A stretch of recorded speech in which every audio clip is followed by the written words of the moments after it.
আইনি লড়াইয়ে আপনি কিভাবে সত্য ঘোষণার মকদ্দমা এবং দখল পুনরুদ্ধার এবং আনুষঙ্গিক প্রতিকার না চাইলে আপনার মামলার কি ক্ষতি হবে এবং আপনি আপনার দলিল, পর্চা এবং অন্যান্য সকল কিছু থাকার পরেও আপনি মামলায় হেরে যাবেন।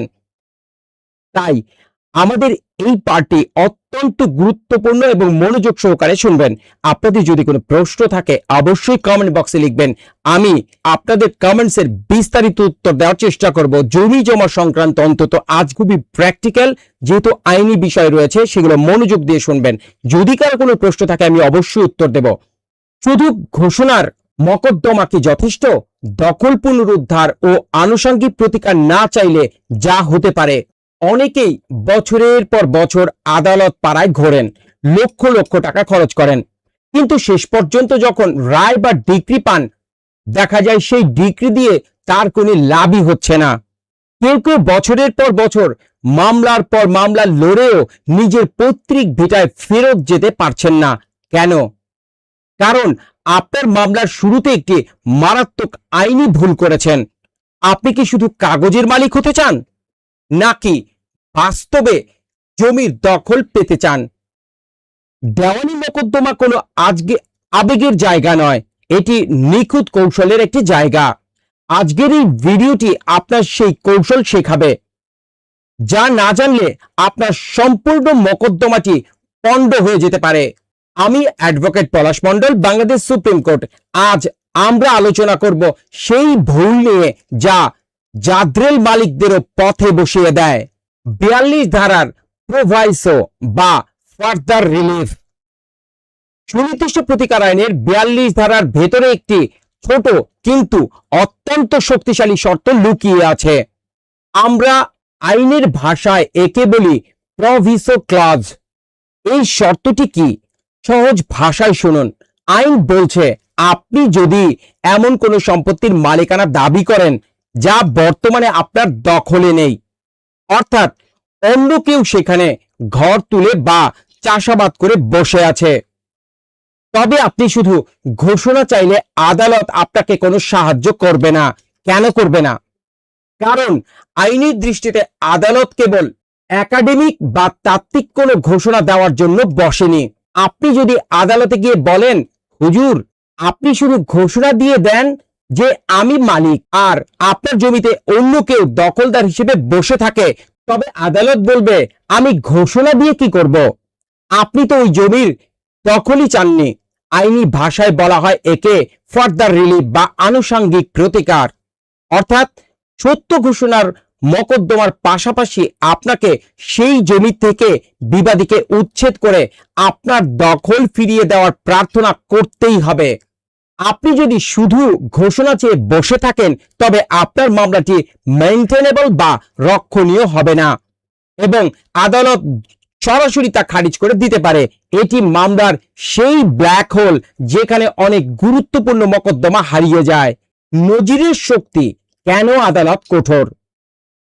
আইনজীবীরা যখন আদালতে দাঁড়ান তখন তারা নজির দিয়ে কথা বলেন।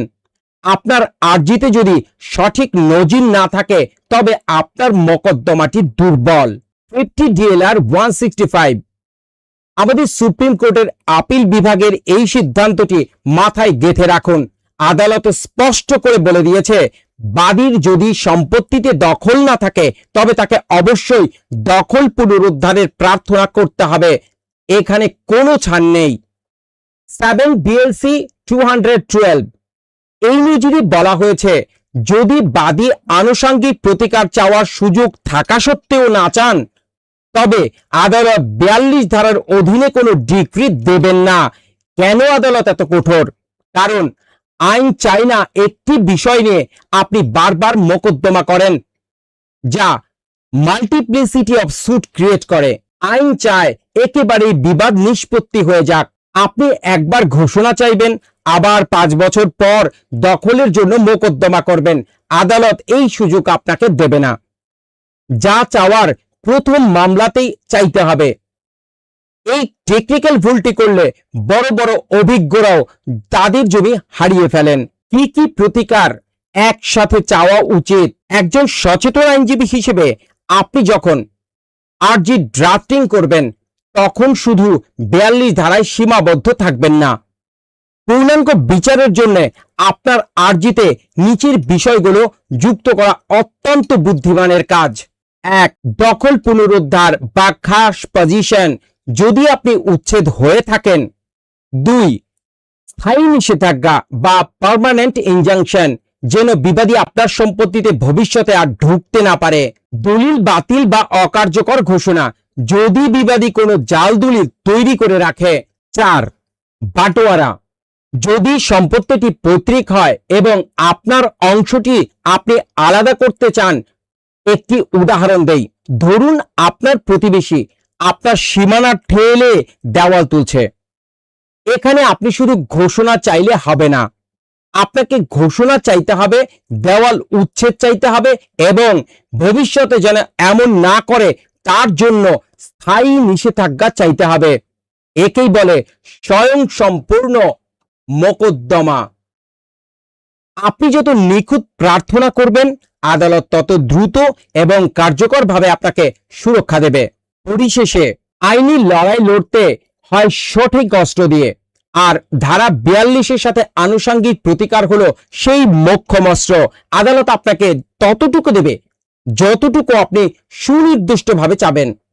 তাই মোকদ্দমা করার আগে আপনার আইনজীবীর সাথে বসে নিশ্চিত হন যে আপনি সঠিক ধারায় প্রতিকার চেয়েছেন কিনা।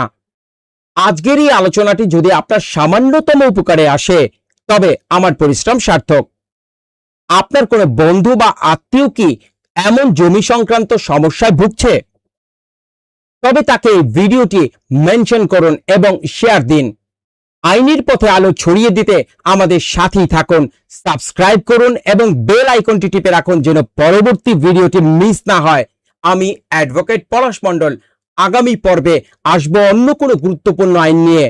সচেতন থাকুন, সুরক্ষিত থাকুন।